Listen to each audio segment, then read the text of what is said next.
Ένα θαυμαστό γεγονός του Αγίου Βυσαρίωνος του Αγαθονίτου. Το σκήνωμα του Οσίου Βυσαρίωνα του Αγαθονίτη βρέθηκε πριν από λίγους μήνες και πιο συγκεκριμένα το πρωί της 16ης Οκτωβρίου του 2023 από τους πατέρες της Μονής να έχει μετακινημένο στο ένα του χέρι το Ιερό Βαγγέλιο και τα παπούτσια του να είναι λασπωμένα.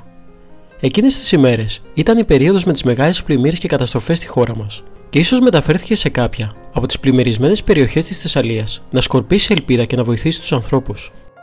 Συγκλονισμένοι ιερείς αλλά και οι λαϊκοί που βρέθηκαν σε αυτό το εντυπωσιακό και θαυμαστό γεγονός. Κάτι παρόμοιο συμβαίνει και με τις παντόφλες του Αγίου Σπυρίδωνα. Συγκεκριμένα το 1825 αναφέρεται η παρουσία ενός καλόγερου να κυνηγά ένα θηρίο με ένα σταυρό στο χέρι, όταν οι Κερκυραίοι υπέφεραν από την πανούκλα, αναγκάζοντας το θηρίο να ορκιστεί να φύγει από το νησί των Φεάκων διαπαντός.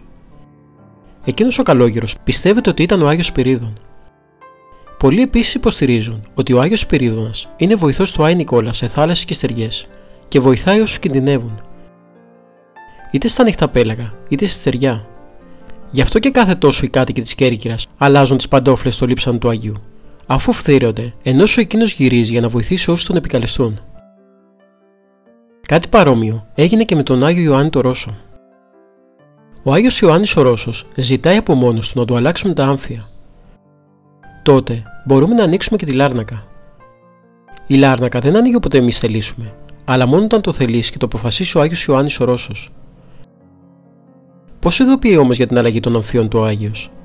Έρχεται, όπως διηγείται ο πατέρας Ιωάννης, σε μια καλή ψυχή και λέει στον ύπνο σε διάφορα μέρη, στη Νέα Υόρκη, στην Αυστραλία, στη Θεσσαλονίκη κτλ. Και λέει λοιπόν: έλα να χαιρετήσεις. Είμαι ο Ιωάννης από τη Ρωσία. Έλα στην εκκλησία μου και να πεις στον ιερέα: ήρθε ο καιρός να μου αλλάξουν τους χιτώνες. Έτσι έγινε το 1937, το 1955, το 1977 και το 2005 ξαναζήτησε όσους να γίνει αλλαγή αμφίων μετά από την πάροδο 28 χρόνων που πέρασαν από το 1977. Μας λέει συγκλονισμένος ένας από τους ιερείς που άλλαξαν τα άμφια.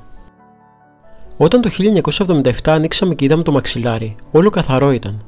Όμως, εδώ δίπλα στους οφθαλμούς ήταν βρεγμένο με μια μεγάλη κοιλίδα από δάκρυα.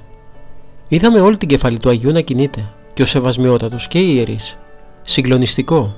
Παίρνουμε τη λάρνακα και ερχόμαστε σε δύο τραπέζια και βάζουμε τον Άγιο. Αυτό που σεβάστηκε ο ίδιος ο Θεός. Ετίμησε και χαρίτωσε και δόξασε, που χάρισε το δώρο της αυθαρσίας ως τη Δευτέρα Παρουσία. Διηγήσεις του πατρός Ιωάννου Βερνέζου, προϊσταμένου ιερέως στον Όσιο Ιωάννη το Ρώσο, στο νέο Προκόπη της Εύβοιας.